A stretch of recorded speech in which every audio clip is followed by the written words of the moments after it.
In today's video, I'm going to teach you how to find the password for a Zoom meeting. Whether you're trying to join a meeting or host one, having quick access to the meeting password can make things run more smoothly.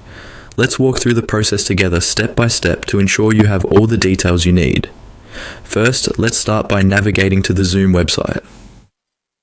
Once you're there, look for the section called My Meetings. This is typically found on the left side of the screen. Clicking here will open a list of all your scheduled meetings. This area is essentially the control center for all your Zoom meetings, where you can manage settings, invite participants, and more.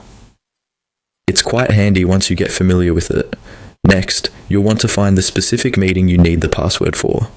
Once you've located it, look for an option to edit the meeting details. Click on this, and you'll enter a page where you can see all the various settings and information related to this meeting. Now, don't worry if this page looks a bit cluttered, you don't need to adjust most of these settings. We're just focusing on finding the password for now. Now, on this edit page, you'll see several tabs or headers like Basic, Advanced Options, Pass, and Security.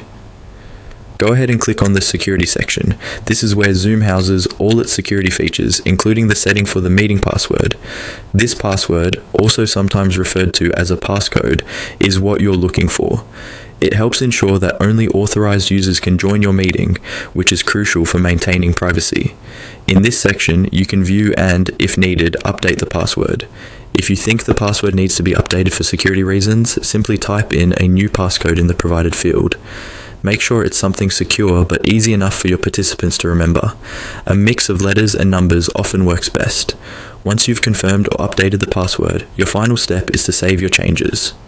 Look for the Save button